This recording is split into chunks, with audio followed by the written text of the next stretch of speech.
নমস্কার, জয়শ্রী গণেশ, স্বাগতম আপনাদের প্রত্যেককে।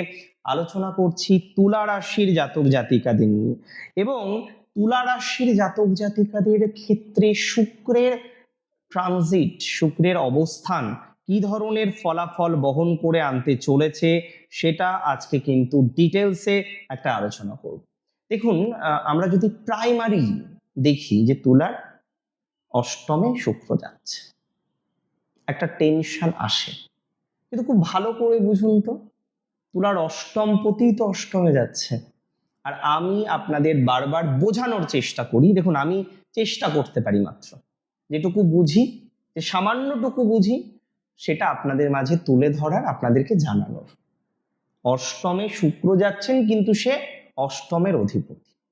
আমরা যখন ছোটবেলায়, মানে কয়েক বছর আগে, ছোটবেলায় কি বলবো, কয়েক বছর আগে, বছর 10 আগে যখন অ্যাস্ট্রোলজিটাকে বোঝার চেষ্টা করতাম বা সামান্য ভাবে জ্ঞান আহরণ করার চেষ্টা করছি, সেখানে অষ্টম মানেই একটা নেগেটিভ মনে হতো, যে 8th হাউস মানে নেগেটিভ, 6th হাউস মানে রোগ রিপু নেগেটিভ, দ্বাদশ ভাব মানে ব্যয় নেগেটিভ। এই কনসেপ্টটা ঠিক নয়।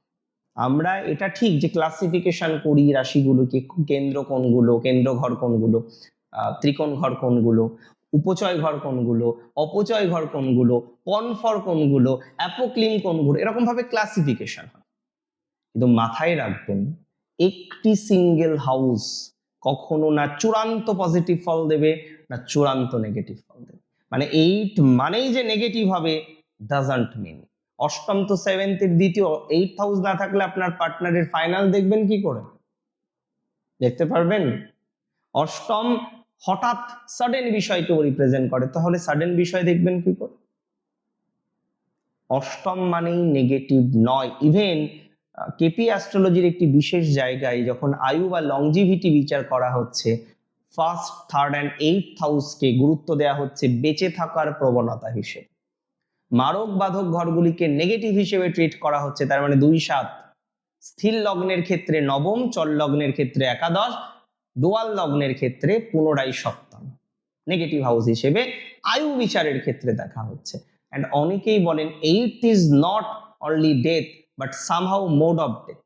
এটা নিয়ে একদিন বিশদে আলোচনা করার চেষ্টা করব। মূল প্রসঙ্গে আসি। তুলা রাশির ক্ষেত্রে আমরা যে ইমপ্রুভমেন্ট এক্সপেক্ট করছি সেটা অভাবনীয়। আমি মনে করি তুলা রাশির জাতক জাতিকাদের ক্ষেত্রে অত্যন্ত সম্পর্কের পজিটিভিটি বাড়তে চলেছে, সম্পর্কের মধ্যে গভীরতা, intensity of the love, intensity of the relationship, সেটা ডেভেলপ করবে তুলার। তুলার ইন্টেন্সিটি বাড়বে রিলেশনশিপে, তুলার প্রেমের ক্ষেত্রে, প্রণয়ের ক্ষেত্রে ইন্টেন্সিটি বৃদ্ধিপ্রাপ্ত হবে, হবে, হতেই হবে। দায়িত্ব নিয়ে আমি বললাম তুলা রাশির ক্ষেত্রে। তুলা রাশির ক্ষেত্রে আমি এটাও বলে দিচ্ছি, যারা ইনভেস্টমেন্ট করছেন ওয়াইফের সাথে বা হাজবেন্ডের সাথে, সেই ইনভেস্টমেন্ট হয়তো এখনই নয়, বাট নিশ্চিত জানবেন সেটি আপনাকে চূড়ান্ত পজিটিভিটি দেবে।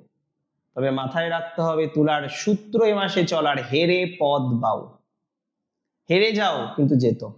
সেই হিন্দি সিনেমার একটা বিশেষ ডায়লগ, তাই না, সংলাপ ছিল যে হেরে যারা যেতে তাদের বাজিগর বলে, এরকম কিছু একটা। এই মাসে আপনার সূত্র হচ্ছে হেরে জিততে হবে। আর এই হারটা বুঝতে হবে কোথায় কোথায় হারবেন, সব জায়গায় হারার দরকার নেই। অষ্টমে শুক্র ইনভেস্টমেন্ট করাবে ভালো, যৌথ ইনভেস্টমেন্ট, পার্টনারের সাথে ইনভেস্টমেন্ট ভালো। আপনার পার্টনারের এই মাসে প্রভূত উন্নতি। যারা বলেন যে তাদের তুলা রাশি, যাদের হাজবেন্ডের জায়গাটা নেগেটিভ, যাদের হাজবেন্ডের জায়গাটা বেশ পেইনফুল বা ডিস্টার্বিং, তাদের হাজবেন্ডের জায়গার ক্ষেত্রে পজিটিভিটি বাড়বে।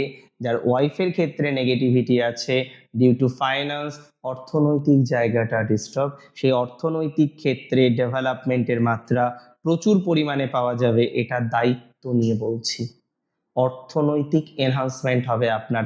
মিলিয়ে নেবেন আমার সাথে কথাটা, আমি যখন বলছি অনেকটা ভেবে বলছি, এবং আমার সাথে আপনি মিলিয়ে নেবেন যে আপনার আর্থিক ডেভেলপমেন্ট হয় কিনা। আমি কিন্তু শিওর এবং শিওরিটি দিলাম আপনার পার্টনারের, যাদের পার্টনারের ইভেন কর্ম চলে গেছে, আমরা বলি কর্মচ্যুত হয়েছেন যারা, তাদের কর্মপ্রাপ্তির সম্ভাবনা স্ট্রং। অনেকেই বলবেন দাদা কর্ম চলে যাওয়ার পর আর কাজবাজ পাচ্ছে না, একটা ভয়াবহ পরিস্থিতির মধ্যে আছি। আমি আপনাকে দায়িত্ব নিয়ে বলছি, যারা কর্মচ্যুত হয়েছেন, যাদের কর্মের জায়গাটা নেগেটিভ, তাদের ডেভেলপমেন্টের জায়গাটা অনেকটা আসবে। আপনার পার্টনারের পুনরায় কর্মপ্রাপ্তির সম্ভাবনাটা আমরা কিন্তু দেখতে পাচ্ছি, আপনার পার্টনারের পুনরায় ডেভেলপমেন্টের সম্ভাবনাটা দেখতে পাচ্ছি। যাদের পার্টনার পুরোপুরি অরিড এবং মেন্টালি বিভিন্ন রকম ভাবে সে শঙ্কার মধ্যে আছে, নেগেটিভিটির মধ্যে আছেন, আই মাস্ট সে তারা পজিটিভিটি পাবেন, পেতেই হবে। That's for very very very very very sure. তারা নিশ্চিত জেনে রাখুন পজিটিভিটি পাবে।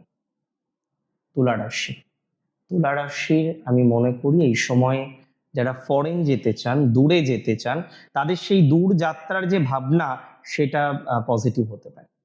আর্থিক স্টেবিলিটি বাড়বে যদি রিস্ক না নেন। অতিরিক্ত রিস্ক নিলে সমস্যা, রিস্ক নেবেন না, nothing negative will happen, I promise. তুলা রাশির অষ্টমে যাচ্ছে মানে নেগেটিভ হবে না। যারা ইন্স্যুরেন্স সেক্টরে আছেন খুব ভালো টাইমিং, ইন্স্যুরেন্স সেক্টরে যারা রয়েছেন তারা অত্যন্ত ভালো ফলাফল পাবেন, এটা দায়িত্ব নিয়ে বলতে পারি।